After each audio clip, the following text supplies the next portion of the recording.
E aí, pessoal, como é que vocês estão? Beleza? Vamos começar a falar de história da teoria queer. Vamos falar um pouco de um contexto histórico do movimento LGBT, um contexto acadêmico, né? E como, quem, quando, por quê começou os estudos mesmo a borbulhar essas questões acadêmicas sobre a teoria queer e o que, que é a teoria queer, né? Eu já vou até começar pelo meio. É, Teoria queer é quase um olhar político para as nossas individualidades, para as nossas necessidades, para as nossas identidades, né? E aí a gente vai falar de conceitos políticos, porque a teoria queer segue ah, algumas teorias pós-identitárias, né? Pós-estruturalistas, e aí a gente tem que entender o que, que é, né, essa política identitária? O que, que é essa política, esse conceito estruturalista, né? E aí, o que, que é uma política decolonial, por exemplo, né? Vamos entender alguns conceitos políticos aqui, mas vamos começar falando de história. Por exemplo, a gente já está cansado de saber do movimento LGBT, começou lá nos anos 70, muito embasado por movimentos feministas, movimentos negros, estudantis, né? Por exemplo, até hoje a gente tem matérias como sociologia e filosofia sendo tirada da grade estudantil, e isso aí forma cada vez menos pensamentos críticos nas escolas, né? E aí, por que, que eu já estou falando de pensamento crítico, né? Porque foi Foucault, por exemplo, com a história da sexualidade em 1976, que começou a discutir, a apontar, né, como que politicamente era feita essa manipulação comportamental da sociedade. Da onde que veio essa manipulação comportamental, né? Foucault, lá em Vigiar e Punir, ele aponta muito sobre, literalmente, vigiar e punir, né? Como foi feito historicamente a mudança de manipulação comportamental, né? Antes tinha as torturas que eram feitas lá na monarquia, né? O rei não conseguia torturar todo mundo fosse contra o pensamento dele, e aí uma tortura servia de exemplo para várias outras pessoas, né? E aí a gente foi sendo alterada a forma como a sociedade se colocava como sociedade, e aí essa forma de poder precisou também ser gerenciada e manipulada com o passar dos anos, das décadas, né? E aí, já que a gente está falando de poder, né, a gente vai falar muito durante as aulas quem são eles, né? Quem é detentor do poder, quem é detentor do saber, e aí a gente fala, quem tem o poder define o saber, quem tem o saber também define o poder, que aí isso aí, por exemplo, Foucault fala muito sobre o dispositivo da sexualidade, né? Quando, a gente vai ter uma aula só disso depois, mas quando eu, Pedro, o meu ser heterossexual, homossexual, eu sou gay, eu sou bi, eu sou, né? Quando isso passou a ser a centralidade da minha identidade, né? Foucault que começou esses borbulhos, né? Esses questionamentos sociais. Foucault não necessariamente é o pai da teoria queer, mas a gente vai perceber que os pensamentos da Butler, Preciado, Teresa de Lauretis, todos esses outros autores, escritores, bebem da mesma fonte. E por isso a gente precisa começar a falar dessa fonte, né? Que na verdade a gente vai falar sobre, por exemplo, a biopolítica, depois a gente vai falar sobre necrobiopolitica, necrobiopoder, né? E Foucault já falava muito isso, por exemplo, nos anos 80 teve aquela explosão da AIDS, do HIV, e como que o Estado lidou com isso, né? Qual que foi essa seletividade estatal que reforça a estigmatização de uma classe, né? Isso é biopolítica, que é o controle e gerenciamento da vida, né? Por exemplo, esse abandono institucional diz coisas para a população que está vendo isso, né? Esse abandono institucional, estatal, diz para a população em geral quem merece, quem pode, por exemplo, o Estado não está cuidando daquele grupo de pessoas, o outro grupo de pessoas, né, que a gente é muito tendencionado a nós e eles o tempo todo, né, então o Estado abandona um grupo de pessoas, o outro grupo de pessoas assume que aquele grupo de pessoas não merece ser cuidado, não merece ter afeto, não merece viver, né? Isso aí é a necrobiopolítica, uma política de morte e gerenciamento da vida, né? Mas aí quando Foucault fala desse gerenciamento da vida, por exemplo, por que que os partos foram... Pessoal, vou dar alguns exemplos aqui, depois a gente vai ver como que tudo isso se linka, tá? Por que que, por exemplo, as pessoas, né, os partos começaram a partir do século XIX serem feitos em hospitais? Não necessariamente é para para aumentar e para cuidar, né, da saúde da pessoa que estava dando à luz e da pessoa que estava nascendo, né? Só que essas duas pessoas são ferramentas para o capitalismo, né? São ferramentas para gerar capital, são mão de obra, né? E lá no século 18, 17, 16, qual que era a porcentagem de sobreviver a um parto, né? Da pessoa que estava dando à luz e da criança, quando isso era feito no âmbito pessoal, em casa, né? No âmbito individual, a porcentagem de sobreviver não era tão grande. Quando a gente passa para uma instituição, tal qual hospitais, gerenciando isso, a gente passa a ter uma taxa de vida, né, muito maior. E essa taxa diz, tá diretamente ligada à importância dessas vidas pro capitalismo. Então não é necessariamente um gerenciamento de vida por questões morais e éticas, né? É um gerenciamento de vida porque tem uma finalidade, né? E aí essa vida sua é gerenciada e feita pra morrer, tá? A gente vai falar disso mais pra frente, beleza? Mas aí, por que eu tô falando isso? Porque foi Foucault, né? As teses de Foucault que começaram a trazer essas red flags para um contexto acadêmico, né? E aí a Butler começa a falar disso lá em 1990. Por exemplo, a história da sexualidade, né? De 76, 84 e depois teve um pós-morte em 2018 também. São vários livros, depois vocês podem dar uma pesquisada aí. Onde a gente vai falar aqui, né? Sobre as teses que Foucault traz nisso, por exemplo. Por que história da sexualidade? A minha sexualidade não é uma coisa que nasce?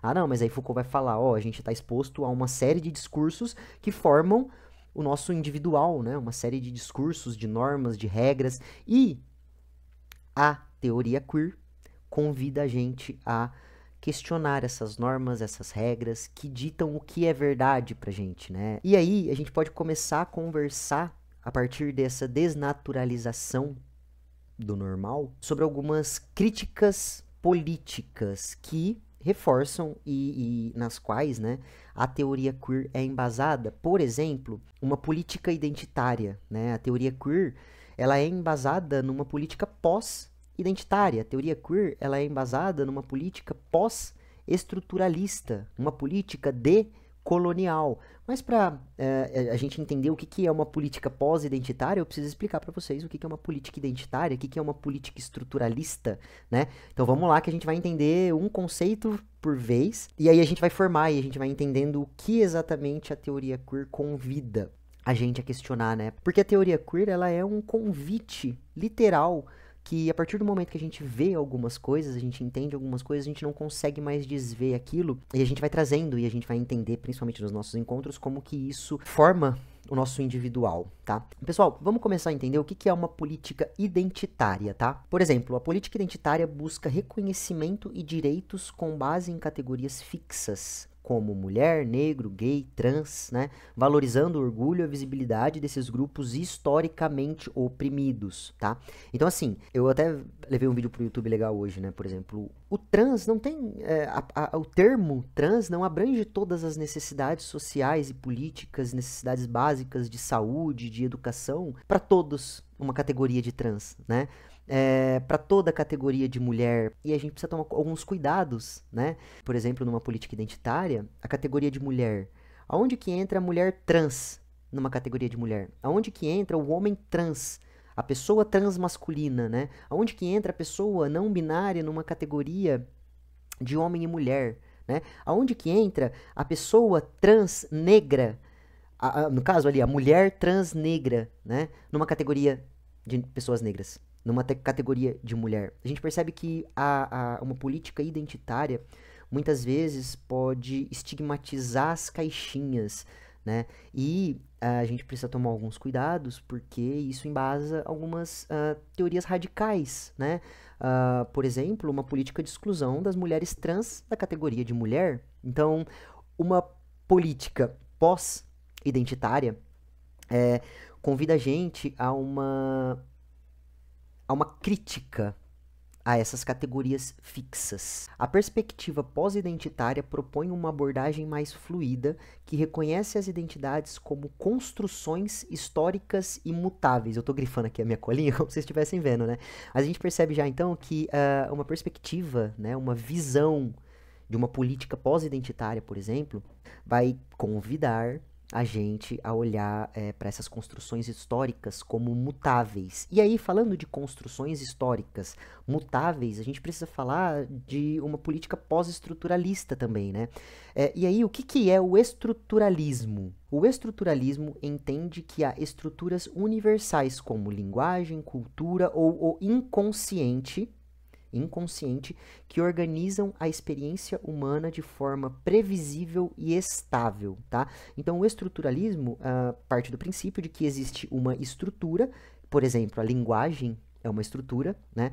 A cultura é uma estrutura, e essa estrutura dita e organiza a minha experiência como indivíduo, né? As nossas experiências humanas. Pessoal, vou começar aqui a dar um exemplo superficial, mas não tão superficial, porque é extremamente importante, mas da linguagem, né? Se não existe um termo que valida a sua experiência como humano, quem é você? Né? Se não existisse o termo transmasculino, como que eu me colocaria na sociedade? Né? Então a gente já percebe que a linguagem é importante para a gente gerar identificação, mas para a gente nomear. E aí a psicologia já traz, né, que a importância do nomear, né, os nossos sentimentos, as nossas condições, as nossas experiências, né? E aí um conceito pós-estruturalista, ele rejeita a ideia de totalidade e estabilidade, argumentando que o sentido é sempre instável, atravessado por contradições, né? Por exemplo, um conceito estruturalista, ele fala que o indivíduo, né? O indivíduo, ele é consequência e efeito da sociedade. E, de fato, nós somos consequências das nossas experiências. Só que, porque, né, eu só vou ter um comportamento baseado, eu vou ter um comportamento baseado no significado que aquela ação, né, aquela experiência teve, e esse comportamento e essa minha visão daquela experiência vai ser baseado nas minhas experiências prévias, né? Um acontecimento pode ter vários pontos de vistas diferentes. E aí o estruturalismo fala que, pô, eu como indivíduo, eu sou um efeito simples e eu vou ter um comportamento previsível baseado naquilo que me aconteceu. Um conceito político pós-estruturalista vai trazer pra gente que, pô, o indivíduo, ele não vai ter um comportamento previsível daquela experiência, né? Ele vai ter um comportamento baseado em todas as experiências, em todo o contexto social, tudo que aconteceu até hoje na vida daquele indivíduo. Então, a estrutura, ela não é estável, né? Ela é instável, e aí o nosso comportamento vai ser baseado no significado que aquilo teve pra gente. Então a gente já falou de dois conceitos, por exemplo, pós-identitário e pós-estruturalista, que convidam a gente a olhar para as condições políticas, individuais, para questões de identidade, o que abrange ou não as identidades queer, né? O termo queer foi por muito tempo usado de forma preconceituosa e estigmatizada, né? E aí a gente pegou de volta esse conceito para nós, e a gente tenta se basear em alguns conceitos políticos para ver, entender, analisar, pesquisar, né? Um cientista social, ele faz essa pesquisa de campo. Por exemplo, Foucault trouxe uma análise histórica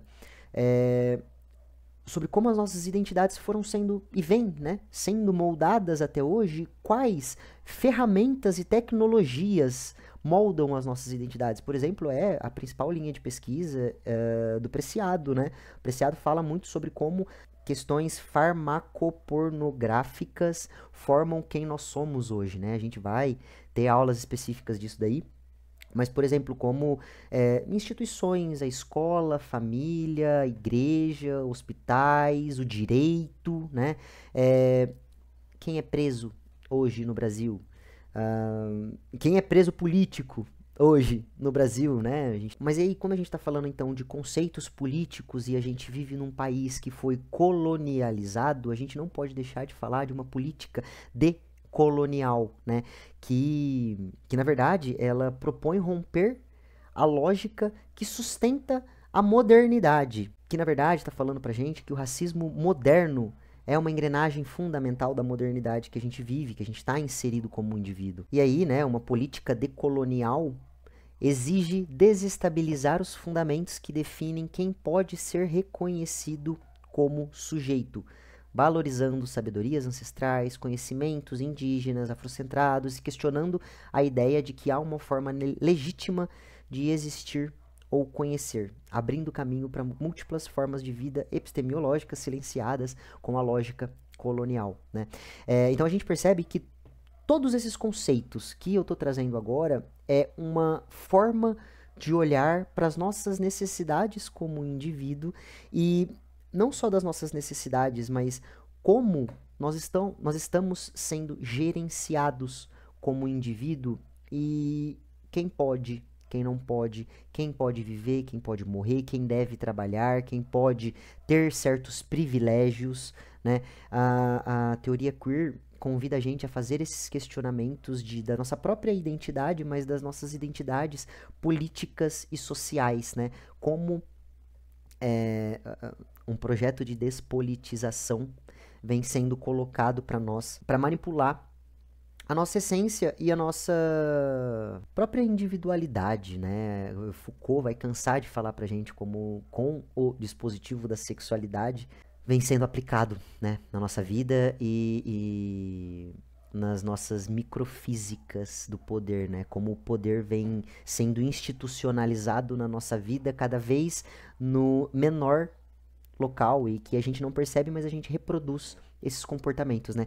E aí, pessoal, para finalizar, eu queria trazer para vocês que o queer da teoria queer, na verdade, ele é um verbo político, né? Eu queria que a gente conseguisse, a partir de agora, olhar a teoria queer como uma lente crítica, que realmente convida a gente a olhar para o que é normal, para o que foi colocado como normal pra gente e criticar e levantar esses questionamentos. Quanto mais a gente levanta esses questionamentos, quais políticas públicas e quais identidades a gente vai trazer e valorizar como sociedade, como movimento, como comunidade. Beleza? Espero que eu tenha conseguido trazer um pouco mais de clareza sobre a teoria queer, né? A teoria queer, o termo queer, ele é literalmente um verbo político, né? Vamos nos queerizar e vamos trazer essa discussão para os nossos encontros sobre como isso molda as nossas subjetividades e como nós somos mesmo atingidos por esse contexto histórico que vem moldando a gente como movimento, como comunidade, há pelo menos 3 séculos, beleza? Vou esperar vocês no encontro. Um abraço.